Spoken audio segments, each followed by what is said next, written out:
నమస్తే sir. Sir, CJP party పైన లాఠీచార్జ్ చేయడము, చాలామంది అమ్మాయిల పైన కూడా అసభ్యంగా వాళ్ళని కొట్టడము, ఇవన్నీ చేయడం జరిగింది గవర్నమెంట్ సైడ్ నుంచి. దానిపైన మీరు ఎలా స్పందిస్తున్నారు? బాధ్యతగా మసులుకోవాలి. భారత పౌరుగా పుట్టినందుకు బాధ్యతగా మసులుకోవాలి.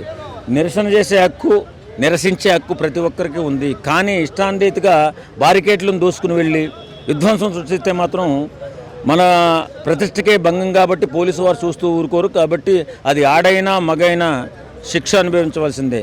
భారతదేశ సాంప్రదాయాన్ని, సంస్కృతిని కాపాడుకుంటూ మీరు చేస్తున్నటువంటి నిరసనలు, గాంధీ గారి కాడి నుంచి అహింసా మార్గంలో నడుస్తున్న దేశం మనది. కాబట్టి అహింసా మార్గంలో వెళ్ళాలి తప్ప ఇలా హింసా మార్గంలో వెళితే మాత్రం ఖచ్చితంగా లాఠీలు ఇరిగిపోతాయి. అది ఎవరికైనా జరిగే పనే. కాబట్టి నేను ప్రత్యేకంగా చెప్పేది ఏముండదు.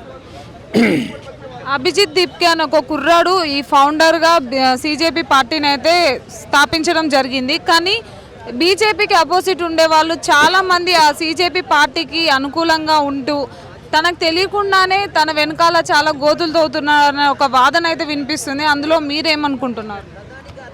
సీజేపీ పార్టీ అది పుట్టిందే ప్రశ్నిస్తాం, పోరాడతాం అని పుట్టింది. ప్రశ్నించినా పోరాటం చేసినా పర్వాలేదు, కానీ అరాచకం చేయకూడదని నేను అంటాను. ఇంతమంది యువత నీకు ఆ పార్టీకి అట్రాక్ట్ అయ్యారు. అట్రాక్ట్ అయిన యువతని నువ్వు ఏ రకంగా వాళ్ళని ప్రేరేపిస్తున్నావో ఒకసారి ఆలోచించు. ఇప్పుడు దేశాన్ని విచ్ఛిన్నం చేసే విధంగా నువ్వు ఆలోచించకూడదు. దేశ ప్రతిష్ట దెబ్బతినే విధంగా ఆలోచించకూడదు. ఇలాగే యువతను ప్రేరేపించి ఇష్టాంరీతిగా గల్లంతు చేస్తే మళ్ళీ పోలీసులు వాళ్ళ పని వాళ్ళు చేసుకుంటే మళ్ళీ పోలీసు తప్పంటారు. కాబట్టి మీ పరిధిలో మీరు చేసుకోవాలి. ఏ పోరాటానికైనా ఒక పరిధి ఉంటుంది, ఒక స్థాయి ఉంటుంది, ఒక అడ్డుగోడ అంటూ ఉంటుంది. అది మించి వెళ్తే ఏదైనా ప్రమాదమే.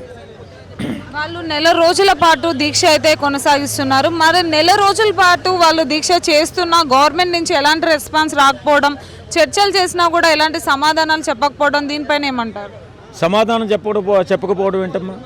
ప్రధాన్ గారు మన ఎడ్యుకేషనల్ మినిస్టర్ ఆయన రిజైన్ చేయాలనే వాళ్ళు స్ట్రైక్ అనేది స్టార్ట్ చేయడం అయితే జరిగింది కదా.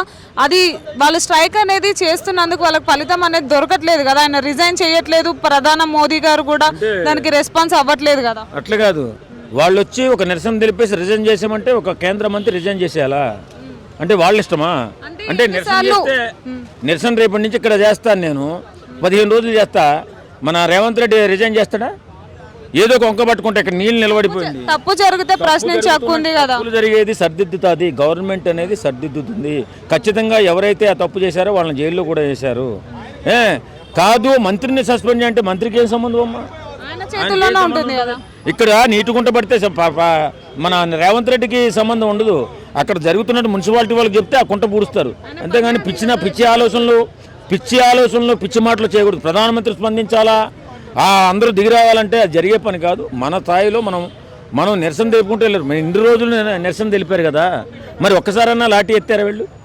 శాంతియుతంగా నిరసన తెలిపితే ఎవ్వరూ కూడా భగ్నం చేయడానికి ప్రయత్నం చేయరు. 15 రోజులు 20 రోజుల నుంచి వాళ్ళు నిరసన చేస్తున్నా శాంతియుత నిరసనలో ఉన్నారు. కాబట్టి వేళ వికృత రూపం దాల్చి పార్లమెంట్ జరుగుతుంటే పార్లమెంటు సార్వభౌమాధికారాన్ని కూడా ధిక్కరించి వాళ్ళేమో బారికేట్లు దాటి వెళ్ళిపోయి ఎవరిని ఏం చేద్దామని, అంటే మన భద్రతను దెబ్బకొడదామనా? అంటే దేశాల్లో ఉన్నటువంటి విచ్ఛిన్నకర శక్తులు, మన దేశం బయట ఉన్నటువంటి విచ్ఛిన్నకర శక్తులు ప్రేరేపిస్తే ఇక్కడ ఉన్నటువంటి ఈ దుర్మార్గులమో పార్లమెంటు స్థాయిని అవమానిస్తారా? ఒక నిరసన తెలిపేదానికి ఒక పరిధి ఉంటుంది. ఆ పరిధి దాటి ఎవరు చేసినా తప్పే. అంటే ఇప్పుడు వాళ్ళు చేసే స్ట్రైక్కి అర్థమే లేదంటారా అసలు? అంటే నువ్వు అలివిగాని కోరకూడదు. ఎవరైనా సరే నీకు అలివైన కోరిక, అక్కడ జరిగిన అన్యాయానికి ప్రతిఫలం కోరాలి తప్ప ప్రధానమంత్రి రాజీనామా చేయాలా, కేంద్ర మంత్రి రాజీనామా చేయాలా? ఏంటి ఈ వికృత ఆలోచనలు? అంటే ఒకసారి ఏమంటారు, నీట్ పేపర్ లీక్ అయిందని అంటే దాన్ని తప్పిదంగా అనుకోవచ్చు, ఆయన తప్పు లేదనుకోవచ్చు. కానీ రెండోసారి కూడా జరిగింది కదా, అప్పుడు కూడా ఎందుకు జాగ్రత్త తీసుకోలేకపోయినారు? రెండోసారి కూడా మంత్రి తప్ప అంటే మంత్రికి ఏమైనా సంబంధం ఉంటుంది ఇందులో? విద్యాశాఖ మంత్రి ఆయనే కదా. ఇప్పుడున్నటువంటి టెక్నాలజీలో చాలామంది ఎదవులు, దొంగలు మన దేశాన్ని అస్థిరపరచాలనేటటువంటి ఎదవులు చాలామంది ఉన్నారు. ఆ ఎదవుల వల్ల మన దేశ ప్రతిష్ట దెబ్బతింటుంది. అంతే తప్ప ఆ సంబంధిత మంత్రి రాజీనామా చేయాలని ఎంతవరకు కరెక్ట్ అమ్మా? జరిగిన తప్పుకి ఎవరైతే అన్యాయం అయిపోయారో వాళ్ళకి న్యాయం చేయాలని ఆలోచించాలి తప్ప ప్రధానమంత్రో లేకపోతే ఆ మంత్రో రిజైన్ చేయాలనడం ఎంతవరకు కరెక్టు?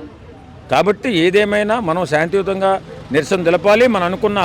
మనం ఏదైతే అనుకున్నామో అది సాధించాలి తప్ప దాన్ని అలజడి సృష్టించే విధంగా దేశ అత్యున్నత పార్లమెంట్ని కూడా ముట్టడించి దాన్ని ఏమో విచ్ఛిన్నం చేయాలని ప్రయత్నం చేస్తే ఎవరు కూడా ఊరుకోరు. ఆడ మగ తేడా ఉండదు, అందరికీ కూడా బుద్ధి చెప్తారు. పోలీసు వాళ్ళు చూస్తూ ఊరుకోరు కదా.